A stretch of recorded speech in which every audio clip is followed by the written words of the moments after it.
Bismillahirrahmanirrahim. Assalamualaikum warahmatullahi wabarakatuh. Halo teman-teman semua. Perkenalkan, nama saya Abdul Ropi, NIM 21081060050 dari kelas Tadris Biologi B, Fakultas Ilmu Tarbiyah dan Keguruan, Institut Agama Islam Negeri Syekh Nurjati, Cirebon. Di sini saya akan mensimulasikan mengenai tata cara penggunaan virtual laboratorium. Nah, adapun alat yang harus teman-teman siapkan, yang pertama tuh komputer atau laptop ataupun smartphone gitu, yang terhubung dengan koneksi internet. Kemudian mengakses laboratorium virtual lab.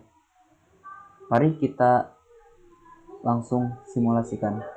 Yang pertama, kalian buka Google. Nah, ketik virtual laboratorium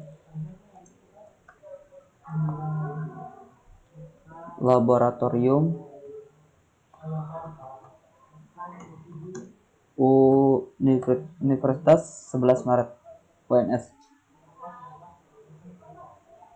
Nah, klik yang paling atas, virtual laboratorium pendidikan IPA. Nah, ini adalah tampilan dari virtual laboratorium yang dikembangkan oleh Fakultas Ilmu Pengetahuan Alam UNS. Nah, adapun petunjuk penggunaan virtual laboratorium, yang pertama, virtual laboratorium IPA terbaru ini merupakan animasi dan simulasi praktikum sederhana mengenai pembelajaran IPA. Nah, ini tata cara mengakses virtual laboratorium pendidikan IPA FKIP UNS. Nah, seperti langkah-langkah yang telah saya gunakan. Oke. Nah, pada kesempatan kali ini kita akan melakukan praktikum mengenai sistem akresi. Kita pilih sistem akresi. Nah, kemudian kita harus mendownload baik berupa sistem akresi SWF atau exe atau aplikasi. Jadi kita menggunakan sistem akresi aplikasi, kita download dulu. Nah, oke.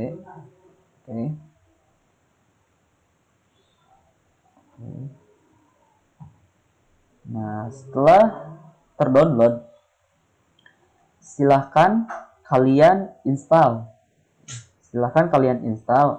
Sebelumnya saya sudah menginstalnya. Oke. Kita buka.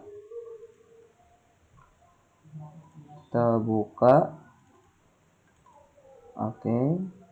Kita buka virtual lab-nya. Nah, ini tampilan dari laboratorium virtual sistem akresi pada manusia biologi kelas 11 ya, atau fase F yang dikembangkan oleh Salis Khairunisa. Nah, ini tampilan kedua. Nah, silahkan klik menu pada bagian samping untuk mengoperasikan. Nah, ini menu-menunya ada materi, petunjuk praktikum, dan kuis. Nah, ini materinya tentang materi sistem akresi pada manusia yang mempelajari struktur dan fungsi sistem akresi dan yang mencakup itu ginjal, kulit, paru-paru, hati, dan mempelajari juga gangguan dan penyakit sistem akresi, penyakit ginjal, kulit, paru-paru, hati gitu. Nah, kemudian adapun petunjuk praktikum. Nah, petunjuk praktikum praktikum sistem akresi ini terdiri dari 4 jenis praktikum, yaitu praktikum mekanisme pembentukan urin, uji kandungan urin, mekanisme pengeluaran keringat, dan hati sebagai alat akresi. Nah, praktikum uji kandungan urin terdiri atas uji kandungan amonia, uji kandungan protein, dan uji kandungan glukosa. Nah, pada kesempatan kali ini Bapak akan melakukan praktikum mengenai uji kandungan glukosa. Kemudian, praktikum virtual disertai handout berupa lembar LKPD siswa untuk mempermudah pemahaman. Nah, Bapak sebelumnya sudah memberikan LKPD. Silahkan kalian cermati gitu kegiatan praktikum sistem akurasi ini untuk menjawab lembar kerja siswa yang telah Bapak bagikan. Kemudian kita langsung saja melakukan praktikum. Nah, kita pilih praktikum kedua gitu ya, uji kandungan urin. Nah, ini ada tampilan sebelum memulai praktikum itu. Bacalah uraian masalah di bawah ini. Berikut adalah sampel urin dari 2 orang responden dengan karakteristik ciri urin yang berbeda. Nah, cermati perbedaan karakteristik kedua urin tersebut. Yang pertama, sampel A gitu ya. Setelah dicium gitu. Nah, praktikan responnya bagaimana, dan yang kedua, sampel B bagaimana. Nah, identifikasi permasalahan yang relevan terkait 2 gambar di atas pada lembar kerja yang telah disediakan. Setelah kalian amati, kalian jawab, kita lanjutkan. Nah, ini adalah prosedur kerja gitu ya.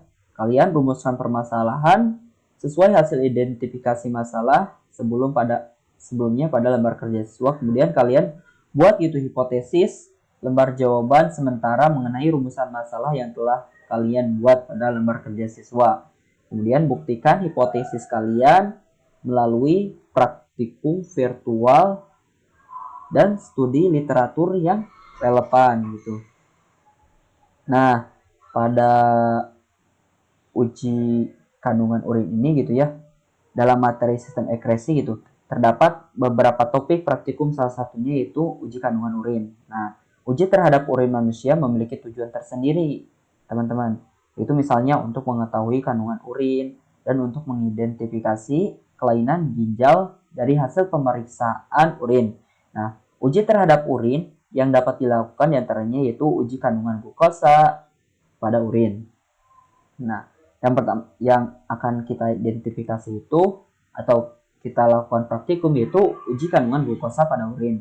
Nah, metode yang digunakan itu uji Benedict gitu. Nah, penggunaan dari uji Benedict ini pada pemeriksaan kandungan glukosa yaitu dengan memanfaatkan sifat glukosa sebagai preduksi gitu. Prinsip uji Benedict yaitu glukosa akan reduksi kuprisulfat menjadi kuprosulfat dengan ditandai adanya perubahan warna gitu dari larutan. Nah, perubahan larutan menjadi keruh dan adanya perubahan warna dari hijau ke kuningan sampai merah bata yang menunjukkan hasil positif gitu. Nah, mari kita mulai praktikumnya. Nah, uji kandungan glukosa pada urin. Nah, ini yang akan kita mulai. Oke. Nah, ini letakkan alat dan bahan di meja praktikum. Ini ada alat dan bahan. Ini meja praktikum. Kalian tinggal memindahkan alat sesuai dengan gambar.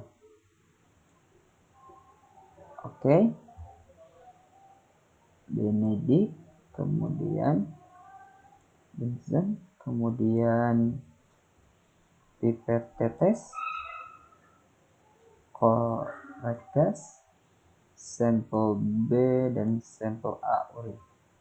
Nah, next. Nah, kemudian di sini tambahkan 5 tetes larutan Benedict, kemudian nyalakan pembakar spiritus. Nah, kita masukkan 5 tetes 1 2 3 4 5, kemudian sampel B juga 1 2 3 4 5.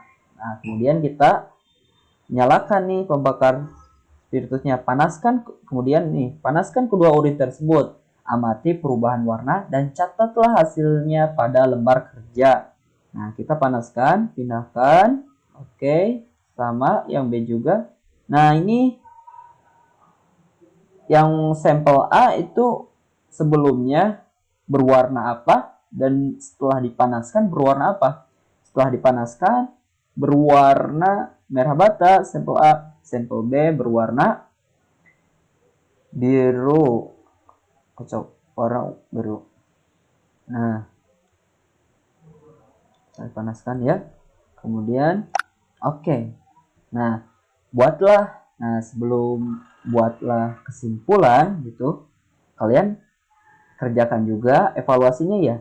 Benar, kalian evaluasi berdasarkan simulasi yang telah dilakukan gitu menggunakan virtual laboratorium. Bagaimanakah hubungan antara perubahan yang terjadi pada urin setelah dilakukan uji kandungan glukosa terhadap ada tidaknya glukosa pada urin. Nah, kemudian buatlah nih kalian kesimpulan dari kegiatan praktikum yang telah dilaksanakan tadi gitu ya pada lembar kerja siswa. Oke. Oke. Setelah itu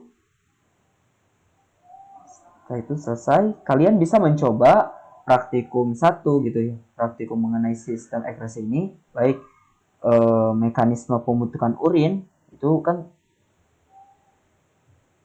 kemudian uji kandungan urin, mekanisme pengeluaran keringat, dan hati sebagai ekresi. Nah, untuk praktikum selanjutnya kita akan melakukan praktikum mengenai mekanisme pengeluaran keringat dan hati sebagai alat ekresi.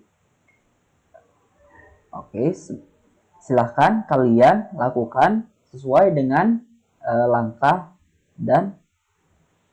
yang telah Bapak berikan. Oke. Sampai bertemu. Terima kasih. Wassalamualaikum warahmatullahi wabarakatuh.